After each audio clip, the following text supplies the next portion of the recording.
आज हम बताएंगे चूड़ का जन्म और उसके शादी तुलसा के साथ शादी। विधाता के पुत्र थे मरीचि और मरीचि के पुत्र थे कश्यप। कश्यप जी को राजा दक्ष ने अपनी 13 कन्या ब्याही थी। उनमें से एक का नाम था धनु। वह बहुत साध्वी, रूपवान और सौभाग्यवती थी।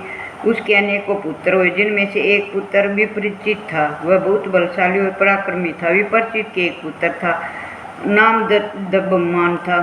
वह धार्मिक प्रवृत्ति का विष्णु भगत व्यक्ति था। दबमान का कोई पुत्र नहीं था। उसने शुक्राचार्य से कृष्ण मंत्र की दीक्षा ली और 1 लाख वर्ष तक पुष्कर में तपस्या की। उसकी तपस्या से प्रसन्न होकर देवता ब्रह्मा जी को साथ लेकर विष्णु के पास गए। विष्णु जी ने उन्हें बताया कि वह पुत्र की प्राप्ति के लिए तप कर रहा है। मैं उसे वरदान देकर संतुष्ट कर दूंगा। विष्णु जी की बात सुनकर देवता अपने अपने लोगों को चले गए। देवताओं के चले जाने के पश्चात श्री हरि वर प्रदान करने के लिए पुष्कर में गए। दबमान ने श्री हरि से कहा, मेरा पुत्र पराक्रमी, त्रिलोकी विजेता और देवताओं पर विजय प्राप्त करने वाला होना चाहिए। श्री हरि तथास्तु कहकर अपने लोक को चले गए। समय आने पर उसकी पत्नी के गर्भ से भगवान श्री कृष्ण के परम मित्र सुदामा जी पधारे। उसे पूर्व में राधा ने श्राप दे रखा था कि पुत्र की उत्पत्ति के पश्चात उसका नाम शंखचूड़ रखा गया। उसकी बाल लीला को देखकर उसके माता पिता आनंदित हो रहे थे। शंखचूड़ ने भी अपने पिता दबमान की तरह पुष्कर में जाकर कठिन तप किया। उसकी तपस्या से संतुष्ट होकर ब्रह्मा जी उसे वर देने के लिए आए।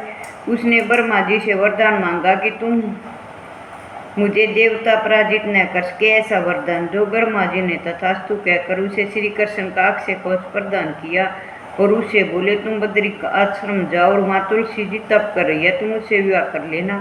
तुलसी धर्मराज की कन्या है। इतना कहकर ब्रह्मा जी अंतर्ध्यान हो गए। शंखचूड़ बद्री आश्रम में जाकर तुलसी से मिला। ब्रह्मा जी ने सब प्रकट होकर उन दोनों का गंधर्व रीति से विवाह करा दिया। वह दोनों सुंदर सुंदर स्थानों पर जाकर रमण करने लगे। शंखचूड़ तुलसी के साथ विवाह करके जगह जगह रमण करता हुआ अपने घर पहुंचा। गुरु शुक्राचार्य ने उसे आशीर्वाद प्राप्त किया। शुक्राचार्य ने देवता और दानवों को स्वाभाविक बताकर शंखचूड़ का दानवेंद्र के पद पर अभिषेक किया। शंखचूड़ की दैत्यों की भारी फौज लेकर इंद्र को पराजित करने के लिए चल पड़ा। उसका इंद्र के साथ घमासान युद्ध हुआ। देवता लोग डरकर गुफाओं और कंदराओं में जाकर छिप गए। शंखचूड़ ने देवताओं का अपहरण कर लिया और त्रिलोकी पर शंखचूड़ का अधिकार हो गया। वह यज्ञ का भाग भी स्वयं लेने लगा। इस प्रकार स्वयं इंद्र बन गया। सूर्य, चंद्रमा, इंद्र, कुबेर आदि सब देवताओं को उसने अपने अधिकार में कर लिया। शंखचूड़ गोलोक स्वामी श्री कृष्ण का भी बहुत भारी मित्र और भगत था। वह पूर्व जन्म के श्राप से दानव योनि को प्राप्त हुआ था, परंतु उसकी बुद्धि देवताओं जैसी थी। सभी देवता शंखचूड़ से पराजित होकर ब्रह्मा जी के पास पहुँचे। ब्रह्मा जी उन्हें श्री हरि के पास ले गए। श्री हरि ने उन्हें बताया कि मुझे सब पता है। वह पूर्व जन्म में मेरा मित्र सुदामा था, परंतु आप लोगों के हित के लिए मैं शिव जी से परामर्श करूँगा, अतः आप चिंता न करें। श्री हरि ब्रह्मा जी और देवताओं के साथ भगवान शिव के पास गए। त्रिनेत्रधारी भगवान शिव जी की अपूर्व छटा बिखर रही थी। वे पार्वती के साथ रत्नमय सिंहासन पर विराजमान थे। उनकी छटा देखकर भगवान विष्णु अति प्रसन्न हुए। वे वहाँ हो रहे नृत्य गीत का आनंद लेने लगे। श्री हरि देवादिदेव शंकर की स्तुति करने लगे। हे भगवान, हम शंखचूड़ से ग्रस्त हैं, आप हमारी रक्षा कीजिए, हमारा उद्धार कीजिए। भगवान शंकर ने श्री हरि बोले, मैं शंखचूड़ को अच्छी तरह जानता हूँ। वह राधा के श्राप के कारण राक्षस बना है। वह श्री कृष्ण के पूर्व जन्म का मित्र सुदामा है। शिव जी उन्हें बता ही रहे थे कि इतने में श्री कृष्ण और राधा भी वहाँ आ गए। उन्होंने शिव जी की स्तुति की। शिव जी ने प्रसन्न होकर शंखचूड़ को मारने का आश्वासन दिया। शंखचूड़ की और उसकी शिव जी की लड़ाई हुई। अपनी सेना को भागते देखकर शंखचूड़ ने उन्हें रोका और शिव जी पर मेघवत बाणों की वर्षा करने लगा। वह अदृश्य होकर शत्रु सेना में भय फैलाने लगा। देवता उसकी माया को समझ नहीं सके। भगवान बोले, शंकर ने उसके वध करने के लिए अपना त्रिशूल उठाया। उस त्रिशूल का तेज सहन करना तेजस्वियों के लिए भी मुश्किल था। आकाशवाणी ने महादेव को त्रिशूल चलाने से रोक दिया। आकाशवाणी ने कहा कि आप वेद मर्यादा का नाश न करें।